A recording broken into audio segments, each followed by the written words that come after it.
E aí, galerinha do bem, estamos começando mais um episódio do podcast aqui pra vocês, o FateCast. Espero que vocês estejam gostando dos programas aí, tá bom? Hoje na mesa nós temos nosso produtor, né, nosso diretor de produção aqui, o Gustavo. E hoje, menino de TI, Gustavo. Né? Porque o nosso convidado hoje ele é importantíssimo pro TI, pelo visto, né? Nosso querido coordenador do SM, Antônio. Por favor, se apresente, professor. Obrigado, gente. Bom dia. Aqui é o professor Antônio Rodrigues, Antônio Carvalho. Sou coordenador do curso de desenvolvimento de software multiplataforma e também sou professor no curso de análise e desenvolvimento de sistemas. Dou aula de programação orientada a objetos lá para a turma do quarto semestre. Que delícia, orientação a objeto, logo cedo. Café da manhã.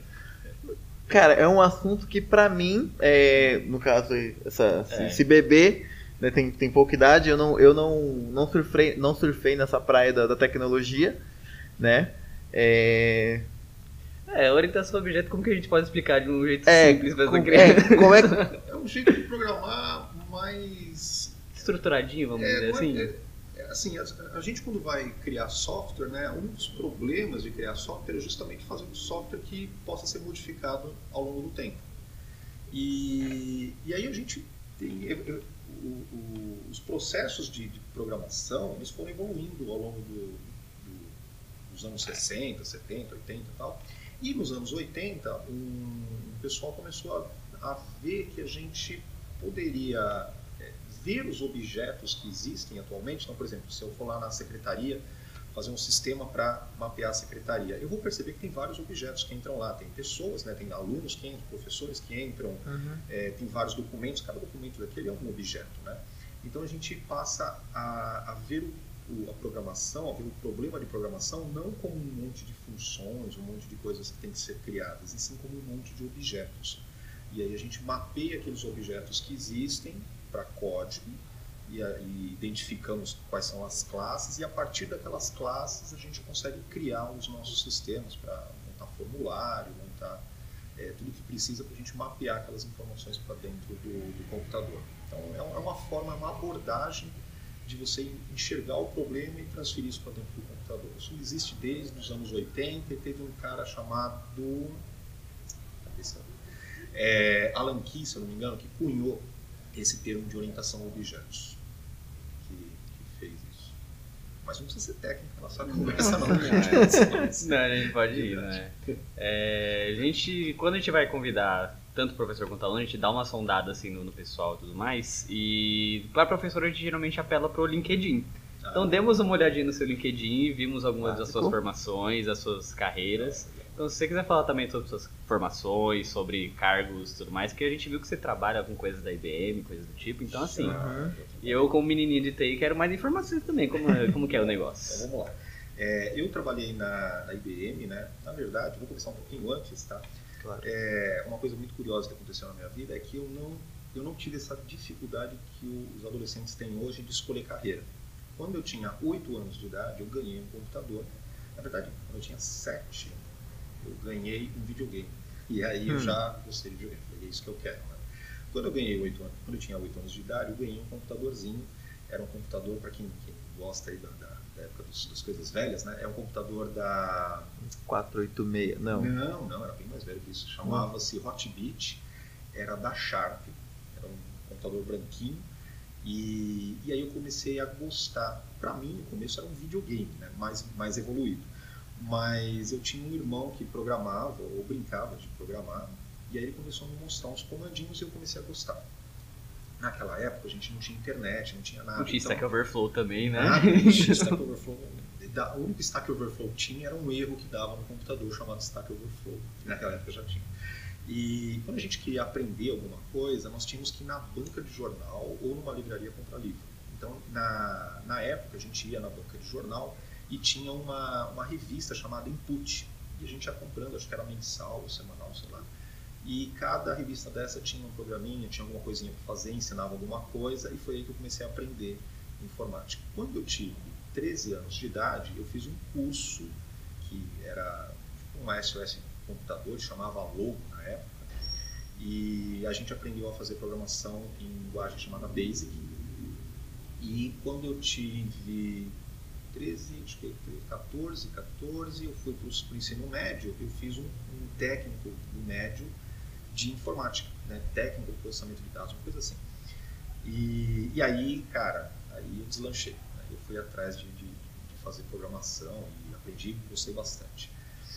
E quando eu saí do técnico, eu fiz faculdade, eu entrei na FAAP e logo no primeiro ano da FAAP eu consegui um estágio na IBM para trabalhar com suporte, tá? Não entrei trabalhando com programação, eu sempre digo que eu entrei pela porta difícil da IBM, né? A gente entrou como analista de suporte e, cara, eu ficava no telefone atendendo e dando dica lá para os usuários, né? Eu atendia um sistema da IBM chamado OS2, que era um concorrente do Windows na época, né? Hoje nem existe mais o OS2 e aí eu fui evoluindo. Depois de muito tempo eu comecei a trabalhar na área de programação. Mas um fato curioso é o seguinte, quando eu tinha 10 anos, eu estava passando na frente do prédio da IBM e eu falei para a minha irmã que estava dirigindo o carro, eu falei para minha irmã, um dia vou trabalhar aí, quando eu tinha 10 anos de idade. Quando tinha 10 anos, eu falei, eu vou ser técnico de sistemas aí na IBM. Eu já sabia disso daí. Quando eu tinha 22 anos de idade, a minha profissão registrada na carteira era técnico de sistemas e produtos. Então, eu achei legal por causa da grande coincidência. E, bom, voltando para a IBM, aí trabalhei na IBM e fui me desenvolvendo lá. Comecei trabalhando como desenvolvedor, a gente programava em linguagens como Delphi, sei lá, tinha uma outra chamada Rex, Clipper, tinha vários tipos de linguagem. Fui aprendendo na época a linguagem Java, isso lá em 95, 96. Eu estou bem no comecinho do Java, né? Comecei a aprender desde 96, só que eu fui trabalhar com ela mesmo lá no ano 2000, alguma coisa. Aí comecei a trabalhar com programação, eu fazia algumas coisinhas para a IBM, saí da área de suporte, fui para programação e fiz um projeto na IBM muito legal que economizou alguns milhões de dólares para a IBM. A IBM ela vendia um software e todos os projetos que eles faziam para terceirização de mão de obra, para controlar os computadores, por exemplo, a Telefônica, a Vivo, hoje, né, ela terceirizava para a IBM controlar os computadores e servidores. Então, todos esses projetos de terceirização que as empresas faziam com a IBM, eles precisavam de um software para gerenciar os incidentes e as mudanças que aconteciam. E na época, esse software era fornecido pela IBM dos Estados Unidos e eles cobravam uma baba e a gente não conseguia vender o produto aqui, porque só de software a IBM gastava, tipo, sei lá, para a Telefônica gastar R$1 milhão só de software no projeto. Isso nos anos 90, 80? Isso nos anos, não, isso era 2003, mais ou menos, 2002, 2003. Então R$1 milhão já era muito dinheiro, já era dinheiro. E eu fiz eu tinha acabado de voltar da IBM, fiz um curso nos Estados Unidos, acabei de voltar da IBM, desse curso nos Estados Unidos, e conversei com o dono de uma empresa parceira da IBM para eu usar um software deles, né? E o software deles também custava caro, mas eles tinham uma versão web que custava $5. Aí eu falei, cara, eu não posso mexer nessa versão web e, sei lá, mudar ela, deixar ela um pouco mais rígida, né? E a gente usar ela nos nossos projetos. E o cara topou. Ele falou, claro, pode, mandou por e-mail, né? Guardei esse e-mail com muito carinho. E aí eu desenhei uma arquitetura para a gente poder fabricar esse software no Brasil, ao invés de importar dos Estados Unidos. Então, um projeto que tinha que gastar R$1 milhão nesse software, passava a gastar 20 mil, 30 mil. Então, a gente começou a vender muito projeto de outsourcing por causa disso, que era um negócio que estava inviável. Aí a IBM me deu lá uma premiação em 2005, fui promovido, aí ganhei lá, na época era um Milton, Milton, umas coisinhas assim, né? Tinha umas premiações legais na IBM. E aí depois eu virei, digamos assim, um coordenador dos programadores daquela área. Tinha várias áreas de programação e eu virei coordenador desses programadores. E aí fui me desenvolvendo ainda mais na IBM. Nessa época, o professor Wilson Lindramel, que já trabalhava comigo na IBM na época, ele me trouxe aqui para a FATEC, né? Ele falou, cara, você não quer dar aula? E eu já estava dando umas aulas assim, um trabalho voluntário, né? Dava aula numa escola para ensinar programação para os alunos. E o professor Wilson Lindramel me convidou e eu vim aqui para a FATEC para começar a dar aula em 2005. mais ou menos. Mas aí você começou a compartilhar Isso, eu IBM e trabalhava- FATEC. Eu trabalhava na IBM e trabalhava dando aula na FATEC uma vez por semana, lá só para brincar.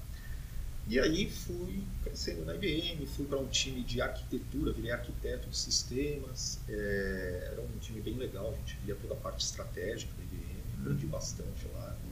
Depois eu virei arquiteto de integração de sistemas, depois eu passei a coordenar um time de arquitetura de sistemas, aí eu trabalhava com uma equipe nos Estados Unidos, e aí eu descobri que eu não tinha mais folga, né? Porque o meu gerente nos Estados Unidos, ele não olhava as folgas do Brasil, ele falava, é carnaval, que folgar, ele falava, não, aqui a gente tem que trabalhar. Né? Uhum. E o meu gerente daqui do Brasil não deixava eu folgar lá no dia de ação de graças, né? Então eu não tinha mais feriado. E em 2011 eu já tinha aprendido tudo que eu tinha que aprender na IBM, já estava bastante tempo lá e eu decidi migrar para a área acadêmica. Eu saí da IBM e vim para a FATEC mesmo. Aí peguei mais aulas. O real motivo da saída foi literalmente o excesso de trabalho. Não foi um excesso de trabalho, é que a gente... Chega um ponto que não volta, né? Isso. Tinha um momento que eu cheguei pro meu gerente e eu falei assim, cara, tudo que eu fiz na minha vida cabe dentro de um DVD. Assim, nada... Quando a gente é um engenheiro civil, um pedreiro, né, você olha e fala, tá vendo, eu fiz aquela casa, eu trabalhei naquele prédio, fiz aquela parede ali. E eu, nada, cara, tudo que eu tinha cabia no CD. Então eu não tinha feedback, né, daquilo que eu estava fazendo. Eu trabalhava bastante, o único feedback que eu tinha é que os acionistas da IBM ficavam muito felizes, né, porque eles ganhavam dinheiro pra caramba. E eu falei, cara, tem alguma coisa que não está dando certo, né? E como eu já estava dando aula e eu sentia que o feedback aqui da faculdade é melhor, né? Porque você dá aula para o aluno fica feliz ou triste, você já está vendo ali na hora o que está acontecendo. Então eu sentia mais prazer em dar aula do que trabalhar na IBM. Aí eu decidi sair, né? Conversei lá, meu gerente tinha falado, você não foi muito bem, eu falei, então me demite. Tipo assim, né? Nesse nível. Tá no nível do Google. Entrei no processo de demissão lá e fui demitido pela IBM. Isso. Tá vendo aquele aluno ali, ó, que fez aquele sistema que revolucionou o mundo? Então, é meu aluno. Eu entendi. Você vê a obra concreta. Isso. Muito bom, muito bom. Muito legal. Tá, e fora dessas paredes? Como é que é o professor Antônio fora dessas paredes? O que você faz? Vamos matar a curiosidade dos alunos aqui. Porque assim, quando a gente tava também na sondagem de convidados, a gente trombou o senhor, até falei com a Dani, que ela tava do lado. O Antônio com certeza vai ser legal, porque no ano passado no Geek Day você apareceu o Jack Sparrow tirando foto da galera. E aí por isso essa vamos. pergunta, como é que é o professor fora daqui? Fora daqui, como é que eu sou? Bom, cara, eu sou um cara que não tem certeza de nada nessa vida, né? Então as pessoas às vezes perguntam, e aí, vai dar certo? Eu falo, não sei. Não sei Depende. Se vai dar certo, errado, Tudo depende. Tudo depende. É uma das coisas que eu aprendi na vida. Eu nunca mais... Depois que... Acho que conforme a gente vai aprendendo, a gente vai tendo cada vez menos certezas das coisas, né? Quanto menos a gente sabe, mais a gente sabe de tudo, né? E quanto mais a gente aprende, a gente mais sabe que a gente sabe menos, né? Isso parece frase da Dilma, né? Então, assim, eu sou um cara que não tem muita certeza de nada. Isso me dá um pouco de insegurança para, às vezes, fazer alguma coisa. Desde, por exemplo, a gente está organizando um passeio justamente para a IBM agora no dia 14. Sim, eu fiquei sabendo, falaram que só podia DSM e ADS, eu fiquei meio triste, mas tudo bem. Então, não, na verdade a gente depois vai tentar fazer mais desses passeios. Em off aqui que ninguém escute. Envolve, tá só a gente aqui. Envolve. Se envolve, vai. Vamos tentar fazer mais desses passeios. Inclusive teve alunos de DSM que me pediram lá, falou, professor, não tem mais vaga. Eu falei, não tem mais vaga. Mas eu também tenho essa insegurança, né? Será que vai dar certo? Será que isso é alguma coisa? Sei lá. Então eu sempre tenho esse tipo de insegurança e isso me impede de fazer algumas coisas, né? Ou me dificulta para fazer algumas coisas que às vezes são simples. Pô, é só um passeio, só chamar todo mundo se encontrar lá. Para mim não é, para mim é um baita. É a pessoa que trabalhou com o sistema, né? Negativo. Sistema, trabalhar com gente é mais difícil, tá? Que mais? Porque o Eu tenho insegurança. Jack Sparrow, o Jack Sparrow foi um momento que eu falei assim, cara, já que eu vou, vai estar todo mundo fantasiado, eu vou ir, deixa eu pegar alguma fantasia legal. E eu tinha alguns ex-alunos que sempre falaram que eu parecia com o Jack Sparrow, não sei porquê. Mas aí eu falei, já que, vamos ver se fica parecido. Aí eu fui, aluguei uma fantasia e tal, me investir um pouquinho nisso. Aí chegamos, tava o senhor Jack Sparrow e o Roberto de logística de Spock, não era? Isso, de Spock, isso mesmo. E tinha a professora de Mulher Gato e tinha mais... Mulher Gato, né? E tinha mais um outro professor bem fantasiado também. Só que eu não sou uma pessoa teatral, eu sou uma pessoa mais tímida, não sou um cara... Assim, eu fantasiei de Jack Sparrow, mas eu não pareço Jack Sparrow, né? Nos movimentos. Então foi bem... teve um gap, né? Não fiquei muito parecido. Acho. Pode vir, Rob. Pode tá tranquilo. Tem gente aqui. Gente, o pessoal da técnica tá chegando aqui, tá bom? E eu esqueci de falar no início, hoje nós temos uma pequena plateia, tá? Então, tá tranquilo. Gente, se vocês quiserem participar, tá? Por favor. Embora o horário esteja já apertadinho. O professor tá com horário limitado, mas ainda tem 12 minutos. Tá tranquilo. Você vai aplicar uma prova, né? Eu vou aplicar às 10 e 11h30. Vou aplicar uma prova para uma. Então, estamos indo, né? Vamos indo que dá tempo. Dá tempo. Então, sendo um professor de ADS, DSM e tudo mais, primeiro vamos falar dos cursos, né? Porque tem essa diferença do ADS e DSM. Acho que a maioria da galera não sabe até qual é a diferença. Então, se você quiser comentar, assim, fique à vontade, senhor. Vou comentar. Vende o teu peixe aí, porque a galera tem que vir pro DSM. Não, na verdade não é que tem que vir pro DSM. A gente tem dois cursos na FATEC, tem o curso do ADS e do DSM. O ADS é uma visão mais holística. Então o aluno ele aprende programação, ele aprende mais engenharia de software do que no DSM. Ele aprende também um pouco mais de laboratório de redes, arquitetura de computadores, são coisas que não tem no DSM. E ele também tem aulas como empreendedorismo, contabilidade, cálculo. Então ele tem uma visão mais abrangente, né? O DSM, a gente pegou um outro nicho. São pessoas que eram como eu, por exemplo. Eu era técnico, cara, eu não queria saber de cálculo, eu queria trabalhar com matérias técnicas.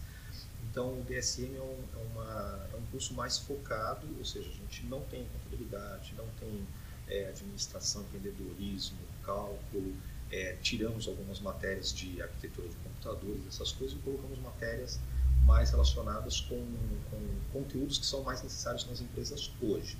Então, o cara que fizer ADS, ele tem, além de aprender programação e conseguir entrar no mercado muito bem colocado, ele tem uma visão que permite que ele possa construir uma empresa, que ele possa tocar até outros projetos além de desenvolvimento de sistemas. E o curso do DSM é mais focado para desenvolvimento de sistemas, para engenharia de software, é o famoso desenvolvedor back-end, front-end, mobile, full stack, que são as pessoas que trabalham nessas áreas, né? Um pouquinho de ciência de dados, a gente tem um pouquinho de inteligência artificial, big data, essas coisas no nosso curso também. Então ele é um curso que ele pega um outro nicho, eles não concorrem. Eles são mais diretos, digamos assim. Isso, eles mais diretos, mais focados no eixo. Entendi. Não quer dizer que tem que ir para DSM ou tem que ir para DS. Eu peço para os alunos fazerem escolha isso. É um curso mais, é o pessoal mais dentro da caixinha, né? E o ADS é um pouquinho mais fora da caixinha, mas inclusive conversei com a professora hoje que disse que os nossos alunos de DSM estão saindo da caixinha, estão começando a fazer uns pensamentos mais críticos, estão começando a observar o mundo de uma forma diferente. Isso é muito positivo. Entendi. Eu tenho uma pergunta polêmica. Vai. Você falou de inteligência. Vai falar do chat PPT? Vai falar do chat PPT. Queria saber muito a sua opinião sobre. Muito boa pergunta. Bom, eu também não tenho certeza de nada, tá? Então, Tudo é relativo, tudo depende. O chat GPT, ele realmente é uma inovação chamada de disruptiva. Né? Existem dois tipos de inovação. Inovação que é incremental. Então a gente lançou o carro 2023, modelo 2024. O que fez? Trocou o farol, botou lá um LEDzinho diferente. Então isso daí pega uma coisa que existe e já dá um tapa lá e deixa o negócio um pouquinho melhor. O chat GPT não, ele é disruptivo. Então, cara, vai quebrar o chão de muita gente, tá? Mas ele é uma ferramenta. Então, o que a gente pode fazer como desenvolvedor e analista de sistemas e tal? Ele é uma ferramenta e a gente pode usar essa ferramenta. O que muitos desenvolvedores estão fazendo hoje? Ao invés de eu começar a derramar lágrimas e chorar porque o ChatGPT pode tomar o meu trabalho, os desenvolvedores estão começando a usar o ChatGPT para acelerar o trabalho. Então é a mesma coisa que você ter, por exemplo, vamos usar uma profissão aí que teve uma mecanização boa, sei lá, um borracheiro. Antigamente, 40 anos atrás, o borracheiro trocava um pneu enfiando lá um pé de cabra, tal, 30 minutos para tirar a câmara, né? Encher a câmara, consertar, mais 30 minutos, 1 hora ele trocava o pneu do seu carro. Hoje tem aquelas máquinas lá que o cara bota o pneu, ele aperta o botão e o pneu sai fora, aí ele pega a câmera lá. Ou seja, o borracheiro continua existindo. Mesmo com toda essa automação, um monte de máquina que existe, o borracheiro continua existindo. Ninguém vai pegar parar o carro, pegar o pneu, botar lá na máquina e fazer esse processo sozinho, né? Até pode fazer esse processo, mas ainda ele é um processo caro. Então, o borracheiro usa essa mecanização toda e agora ele troca um pneu, ao invés de trocar em 1 hora, ele troca em 10 minutos, 5 minutos. É o que a gente tem que fazer como desenvolvedor. A gente tem que usar o ChatGPT e ao invés de gastar 1 semana fazendo o programa, eu vou fazer agora em 2 dias, 3 dias. Tá? Porque é essa a grande vantagem do uso da ferramenta. É uma ferramenta muito inteligente. Tá? E a gente tem que utilizar o melhor dela, né? O potencial melhor dela. E a gente não tem que ter medo da nossa profissão, né? Falar, putz, agora acabou. Não acabou. A gente vai apenas transformar a gente vai ter que aprender a lidar com ele, claro, e vamos transformar a nossa profissão para que a gente possa aproveitar o melhor recurso e claro, vai ser muito mais fácil você fazer programa agora do que era anteriormente. E é até bom a gente falar disso, você estava comentando de como usar e tudo mais. Eu estou estagiando na biblioteca aqui da FATEC, na parte da tarde e tudo mais, e a gente acabou fazendo muito uso do ChatGPT para fazer a sondagem de livros que a gente achava que já não saíam tanto, ou de assuntos que estão mais atualizados, como a própria linguagem que você falou, o Clipper, o DOS, o Delphi, os negócios. Então assim, eu na minha cabeça já tinha certeza que não servia muito, mas a Márcia queria uma confirmação. Então o que eu fazia? Eu pegava o título do livro, o autor, colocava lá, ChatGPT, livro tal, do autor tal, é relevante? Daí ele me dava toda uma listagem. Esse livro ele é uma referência e tudo mais, mas ele está bem desatualizado, pesquisa uma referência mais nova. Se você quer aprender sobre tal coisa, por exemplo, orientação de objeto com Delphi, sei lá, procura com Java, que é mais atual, com JavaScript. Então ele já te devolve bastante coisa e facilita muito. Então um trabalho que a gente teria de, sei lá, 2, 3 meses, a gente fez em 1 semana. Sabe? Então assim, se você sabe usar direitinho, se você não interpreta que é uma pessoa aquilo, que é um funcionário ChatGPT, você pode fazer bom uso das coisas. Então, a galera tendo essa noção de não sair demitindo uma galera só para deixar o ChatGPT é um negócio que ajuda bastante todo mundo. Sim, eu concordo, é isso mesmo. Com certeza, alguns empregos talvez sofram um pouco mais, né, tenham menos procura. Por exemplo, o ChatGPT cria música, cria letra de música. Então, se eu for agora procurar um músico para botar um sonzinho na minha letra, talvez eu... deixa eu pedir para o ChatGPT criar primeiro, vamos ver o que acontece, né? Mas aí o que eu vou fazer? Depois eu vou procurar um músico para botar um ajuste ali. Então o cara vai ter trabalho, talvez um pouco menos, mas ele vai ter trabalho, que nem o do programador. Pode ser que algum empresário vá lá e ponha tudo no ChatGPT e fala, cria o programa para mim. Ele vai lá, copia, cola e roda. Mas aí vai chegar um momento que ele vai falar assim, putz, eu preciso integrar isso com o Excel. Aí o ChatGPT já não vai saber fazer isso fácil, né? Então aí ele vai contratar um programador para fazer isso para ele. Então, assim, as profissões vão continuar existindo, só que a gente ganhou uma baita nova ferramenta, né? Muito inteligente e muito boa para a gente poder fazer novidades. Né? E é engraçado também você falar dessa dos programadores, porque dos programadores já teve um pouco antes, né? Que foi o do Copilot do GitHub. Sim. Eu não sei nem que fim levou, na verdade, que faz tempo que eu não mexo com programação, então... Não sei nem se continua, se é um serviço pago agora, como que é. Porque eu lembro que na época que saiu, todo mundo ficou nessa também. Tipo, nossa, o negócio faz o código sozinho, sabe? Não precisa fazer mais nada, só bota lá, o Copilot faz um algoritmo tal pra mim, ele fazia. E aí descobri depois que eu copiava código, infringia licenças, negócio e tudo mais. Aí foi essa parte que eu parei. Pergunta. Pode perguntar, não tem problema não. Nossa plateia tá com vergonha de falar. Pergunta do chat, pergunta da plateia. Você concorda com o acordo assinado pelos bilionários para barrar novas pesquisas de inteligência artificial? Bom, isso tem um outro problema, é verdade. O desenvolvimento é assim, como eu disse no começo, eu não tenho certeza de nada, né? E o problema é que ninguém tem certeza de nada. Então, a gente tem, qual é uma das possibilidades? A gente criar um chat GPT, muito legal, vai ajudar muito a humanidade.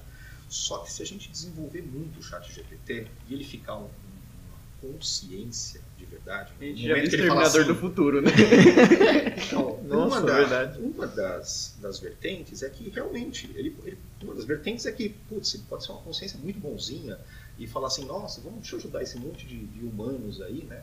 Ou ele pode simplesmente falar, para que eu preciso dos humanos? Aí ele Vai virar lá, o Ultron no Eu Vingadores ia 2. falar isso agora. E qual que é o problema maior? É que ele está sendo criado no ambiente da internet. Então, se essa consciência realmente acontecer, ela acontece tendo todo o poder da internet debaixo da mão dela. Então, ela pode falar assim, vou desligar aquele hospital, vamos ver o que acontece, né?